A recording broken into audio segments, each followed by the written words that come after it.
Fabricate makes it really easy to generate 834 EDI files. If you're unaware, this is what one of those files looks like. It's a standard used in healthcare and insurance for enrollment and maintenance of benefits. And so if you need a bunch of example 834 EDI files, you can use a simple prompt like this. I'll just paste it in. I need to generate 100 834 EDI files for healthcare data. Can you generate all of the structured data necessary for those files in various tables, and then give me a zip of EDI files composed from that data? So let's submit that, and let's watch Fabricate go to work. So Fabricate's going to understand our request, and then it's probably going to ask us a bunch of questions to clarify so that it does the best possible job to generate the data that we need.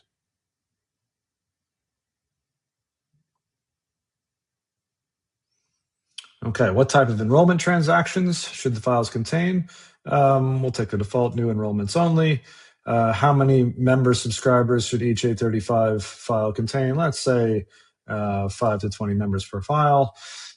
Should subscribers have dependents? Let's say realistic mix. Let's go with medical only plans.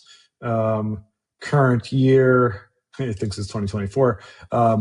Do you need to specify sender, receiver, ISA identifiers, or should I generate realistic ones? Let's say generate realistic identifiers. Any specific requirements? No. And then let's say that's all. All right, so now Fabricate's going to go and build a data model to capture all of the structured data that makes up those EDI files, and then it'll actually generate the files based on that structured data.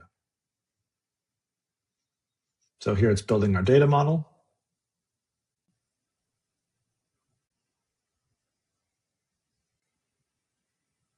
And now it's generating the sponsors and payers. So you can see as it's going here, Fabricate's basically writing custom code to generate all the data that we need in order to generate these EDI files. And it's putting them in these different tables. And then in the end, it'll assemble the files from the data in those tables.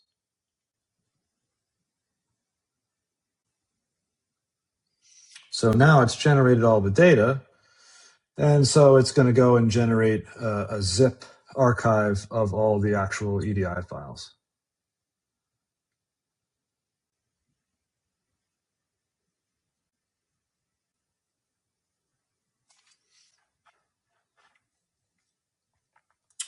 And here we have our generated files. And you can see, let me open up one of these in a text editor. So here's the kind of EDI output that you would get. And again, it's based on all of the structured data that it put together here, like members and payers and sponsors, coverages, et cetera. So that's Fabricate's general approach to creating semi-structured, unstructured, ad hoc documents, is to first identify all of the discrete elements that need to be in that document, build a little relational model, generate the data using some custom code, and then actually generate the documents in an archive that you can download and do whatever you need to with.